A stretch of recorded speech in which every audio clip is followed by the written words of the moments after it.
السلام عليكم ورحمة الله وبركاته. فطائر النهاردة عبقرية وسريعة جدا، مكوناتها بسيطة والمكونات كلها في البيت وسهلة التحضير، هشة وجميلة ولذيذة، وتنفع للفطار وتنفع للعشاء ولللانش بوكس لأطفالنا، وهي رايحة المدارس كده. تحفة تحفة تحفة وطعمها لذيذ. يلا بينا نسمي الله ونصلي على الرسول صلى الله عليه وسلم. وهنعمل الجمال ده ازاي؟ هتشوفوا وان شاء الله هتجربوا الوصفة وهتعجبكم. معايا كوبايتين دقيق، معلقة من السكر كبيرة، ومعلقة خميرة كبيرة، ربع معلقة ملح، وهنقلب الخليط ده. المية طبعا دافية، مية دافية للعجن. انا عايزة عجينة كده بتكون بتلزق معايا، ما تكونش متماسكة شوية، عايزاها خفيفة كده علشان الفطائر بتاعتنا تبقى خفيفة كده وجميلة زي ما شفتوا كده في اول الفيديو. هنضيف معلقتين من الزيت وهنعجن عجينتنا كده، وفي 5 دقايق هتكون عجنة العجينة. انا عايزاها كده طرية وبتكون بتلزق معايا. وبصوا قوام العجينة، قوامها كده حلو. بس هنغطيها كده وهنسيبها، انا خدت معايا 10 دقايق بس، 10 دقايق ولحد ما تضاعف بالطريقة دي. هنلم العجينة كده وبس كده، هنقطعها قطع كده صغيرة اكبر من حجم الليمونة كده.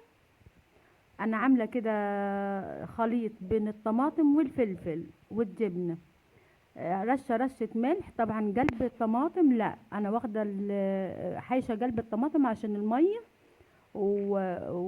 ومقطعة الطماطم والفلفل، رشة ملح بسيطة، ورشة من الفلفل الاسود، ولو عايزين اي بهارات رشوها على خليط الطماطم والفلفل. وبس كده هنفرد كده وهنحط حبة كده من الطماطم بالفلفل وحبة كده من الجبنة.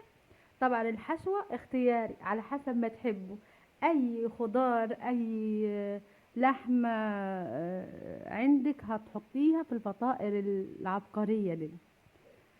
شوية لحمة مفرومة، شاورما، بواقي لحمة عندك، على حبة خضار، اي حشوة انت تحبيها حطيها في العجينة دي.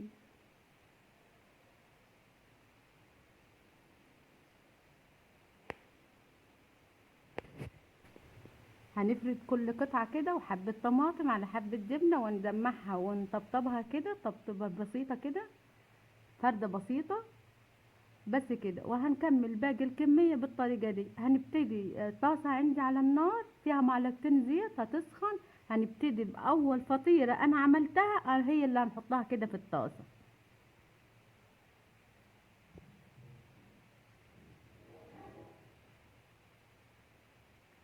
ولو وصلت لحد هنا، انا ام بلال ودي قناتي. اتمنى حبايب قلبي تشتركوا في القناة وتفعلوا زر الجرس. ولو استفدت باي معلومة ما تنسونوش، ما تبخلوش عليا باللايك. لو عجبكم طبعا الفيديو اتمنى تجربوها، ولو عجبتكم الطريقة اسيبوا لي كومنت حلو تحت الفيديو كده. بصوا الجمال، حاجة كده تفرح القلب، طعمها ولا ريحتها. وفي 5 دقايق ابسط ما فيها، مكوناتها بسيطة سريعة التحضير، وفي 5 دقايق تبقى عاملة فطائر عبقرية بالطريقة دي. حاجة كده للفطار وللعشاء ولللانش بوكس للمدارس. وبكوبايتين دقيق بس عملنا الفطائر ده، هي يعني كمية حلوة وكمية وفيرة من كوبايتين دقيق. وحطينا ابسط ما يكون الخضار الموجود في البيت، يعني مكونات بسيطة. وبصوا جمالها وطعمتها ولذيذتها.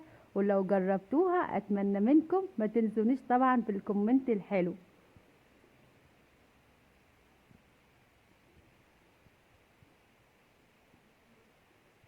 وهسيبكم مع الجمال ده والطعامة دي والفطائر العبقرية اللذيذة دي طبعا. والسلام عليكم ورحمة الله وبركاته.